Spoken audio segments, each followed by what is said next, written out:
एक बात बताइए, कोई चीज पहले से महंगी हो और अगर उसे और महंगा कर दिया जाए, यानी कि 10 रुपए महंगा कर दिया जाए और बाद में सरकार उसे 9 रुपए कम कर दे, तो क्या वो चीज सस्ती हो जाती है?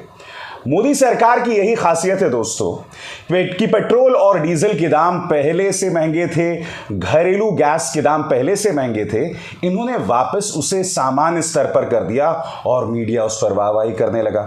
मगर खबर बड़ी है और उसका स्वागत भी किया जाना चाहिए। पेट्रोल और डीजल में जो सेंट्रल एक्साइज ड्यूटी है उसे मोदी सरकार ने कम कर दिया। यही नहीं, घरेलू गैस 9 करोड़ लाभार्थी जो हैं उज्ज्वला के, उन्हें 200 रुपए जो है वो कम मिलने वाली है। खबर क्या है दोस्तों, मैं आपको पढ़ के सुनाना चाहता हूं जो आपके स्क्रीन पर आने वाली है। पेट्रोल और डीजल की बढ़ती कीमतों को लेकर जारी सियासत के बीच केंद्र सरकार ने इन उत्पादों पर एक्साइज ड्यूटी कम करने का बड़ा फैसला किया है। शनिवार को केंद्रीय मंत्री निर्मला सीतारमण ने इस संदर्भ में ट्वीट करके जानकारी दी और उन्होंने ट्वीट पर क्या कहा, मैं आपको पढ़ के सुनाना चाहता हूं। हम पेट्रोल पर केंद्रीय उत्पाद शुल्क 8 रुपए प्रति लीटर और डीजल पर 6 रुपए प्रति लीटर कम कर रहे हैं। इससे पेट्रोल की कीमत 9.5 रुपए प्रति लीटर और डीजल की कीमत 7 रुपए प्रति लीटर कम हो जाएगी। इसका सरकार के लिए लगभग 1 लाख करोड़ प्रति वर्ष का राजस्व जो है उसका नुकसान हो सकता है। यही नहीं दोस्तों, जैसे कि मैंने आपको बताया, घरेलू गैस की कीमतों में भी कम करने का ऐलान जो है मोदी सरकार ने किया है उसके मुताबिक। वहीं घरेलू गैस के संदर्भ में उन्होंने कहा, साथ ही इस वर्ष हम प्रधानमंत्री उज्ज्वला योजना के 9 करोड़ से ज्यादा लाभार्थियों को 200 रुपए प्रति गैस सिलेंडर 12 सिलेंडर तक की सब्सिडी देंगे। इससे हमारी माताओं और बहनों को मदद मिलने वाली है। तो यकीनन दोस्तों ये जो खबर आई है पूरे भाजपा प्रचार तंत्र के लिए एक बहुत बड़ी खबर आई है, क्योंकि आप जानते हैं कि महंगाई को लेकर लगातार निशाने पर लिया जा रहा है। इस बीच में आपको बताना चाहूंगा, प्रधानमंत्री नरेंद्र मोदी ने इसका जमकर स्वागत किया है। उन्होंने कहा है कि हमारे लिए जनता सबसे पहले। ईंधन की कीमतों में कटौती पर बोले प्रधानमंत्री। इसमें प्रधानमंत्री ने क्या कहा है वो मैं आपको पढ़ के सुनाना चाहता हूं दोस्तों। प्रधानमंत्री ने वित्त मंत्री निर्मला सीतारमण द्वारा किए गए इन ट्वीट्स का स्वागत किया है। प्रधानमंत्री इस पर क्या कह रहे हैं वो मैं आपको पढ़ के सुनाना चाहता हूं। वित्त मंत्री निर्मला सीतारमण द्वारा ईंधन की कीमतों में बड़ी कटौती की घोषणा किए जाने पर प्रधानमंत्री ने शनिवार को कहा कि उनकी सरकार के लिए जनता सबसे पहले है। मोदी ने ट्वीट किया, हमारे लिए हमेशा लोग पहले आते हैं। आज के फैसले विशेष रूप से पेट्रोल और डीजल की कीमतों में महत्वपूर्ण कमी से संबंधित विभिन्न क्षेत्रों पर सकारात्मक प्रभाव डालेंगे, हमारे लोगों को राहत प्रदान करेंगे और ईज ऑफ लिविंग को बढ़ाएंगे। मगर कांग्रेस ने इसे छलावा करार दिया है। मैं आपको बतलाना चाहूंगा दोस्तों, कांग्रेस इसे छलावा करार दे रही है। सुप्रिया श्रीनेत जो कि कांग्रेस की प्रवक्ता हैं, उन्होंने बाकायदा एक वीडियो दोस्तों जारी किया है और वो वीडियो जो है मैं आपको सुनाना चाहता हूं। इस वीडियो में वो क्या कह रही हैं, मैं आप चाहूंगा आप ध्यान से सुने इस वीडियो को। और इसके अंदर सुप्रिया श्रीनेत इसे समझा रही हैं कि किस तरह से मोदी सरकार का यह फैसला पूरी तरह से एक छलावा है। नमस्कार। महंगाई कमर तोड़ रही है, पेट्रोल और डीजल के दामों में आग लगी हुई थी और आज मोदी सरकार ने बहुत बड़ा एहसान किया और एक्साइज ड्यूटी को घटाया गया है। और जैसा कि अपेक्षित था, नोएडा के कमांडो वॉरियर एंकरों में तो मान लो दिवाली बनने लगी और कितना बड़ा काम मोदी सरकार ने कर दिया। लेकिन आइए थोड़ी सी तफ्तीश करते हैं और थोड़ी सी असलियत समझते हैं आखिर किया क्या है।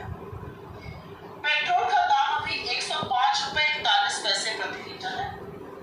पिछले 2 महीनों में ये 10 रुपया प्रति लीटर बढ़ा था और अब ये 9 रुपए 50 पैसे प्रति लीटर घटाया जाएगा एक्साइज ड्यूटी के कट से। डीजल का दाम 96 रुपए 67 पैसे प्रति लीटर था, ये भी 10 रुपए बढ़ा था पिछले 2 महीनों में चुनावों के बाद और ये 7 रुपए से कम होगा।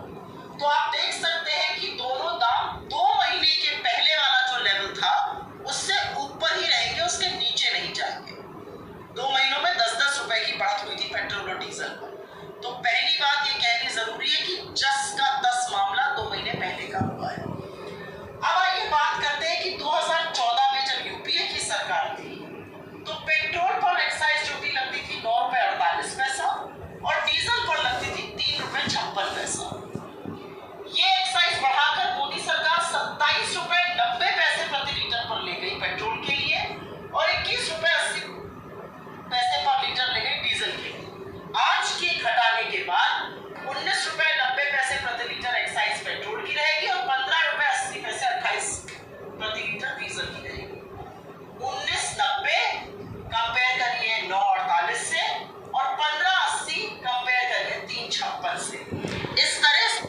यानी कि कांग्रेस यहां पर यह कह रही है कि चाहे सेंट्रल एक्साइज ड्यूटीज हो या फिर जो मौजूदा जो इन्होंने कम किया है, इन दोनों ही मोर्चों पर मोदी सरकार नाकाम नजर आ रही है। उनका यह कहना कि अब भी 2 महीने के मुकाबले पेट्रोल अब भी जो है महंगा है, और दूसरी तरफ उन्होंने कहा सेंट्रल एक्साइज ड्यूटी जिसकी कमी का ऐलान यहां पर मोदी सरकार ने किया है, और वो एक्साइज ड्यूटी के जरिए कितना पैसा कमाती है यूपीए सरकार के दौरान वो कहीं ज्यादा है, और सरकार ने बेतहाशा पैसा कमाया है।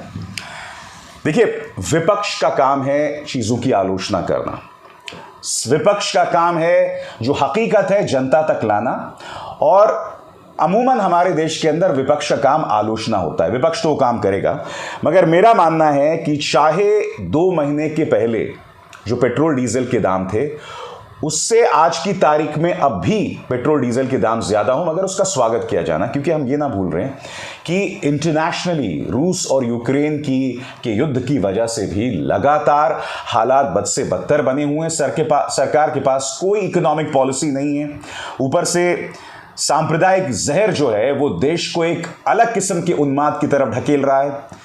तो सरकार जो भी कदम उठाए जनता को उससे राहत जरूर मिल रही है, और उसका स्वागत किया जाना चाहिए। क्योंकि देखिए, अगर ये नहीं होता, हालांकि मैं फिर दोहराना चाहूंगा, आने वाले दिनों में ये फिर से ना बढ़ा दिए जाएं, इसके बारे में कुछ नहीं कहा जा सकता। ये फिर से बढ़ सकते हैं, चुनावों में जीत के बाद ये फिर बढ़ सकते हैं। ये बात आप लिख कर ले लीजिए, क्योंकि सरकार खुद कह रही है हमें इतना ज्यादा नुकसान हो रहा है, इतने राजस्व का नुकसान हो रहा है, कई लाख करोड़ का नुकसान हो रहा है। तो सरकार किसी ना किसी तरीके से जनता से उसे ऐंठने का प्रयास जरूर करेगी। बहरहाल बड़ी खबर कि एक्साइज ड्यूटी घटाई गई है पेट्रोल और डीजल पर, और साथ ही जो उज्ज्वला के 9 करोड़ लाभार्थी हैं उन्हें भी घरेलू गैस में फायदा मिला है, लाभ मिला है। अब हिसार शर्मा को दीजिए इजाजत। नमस्कार।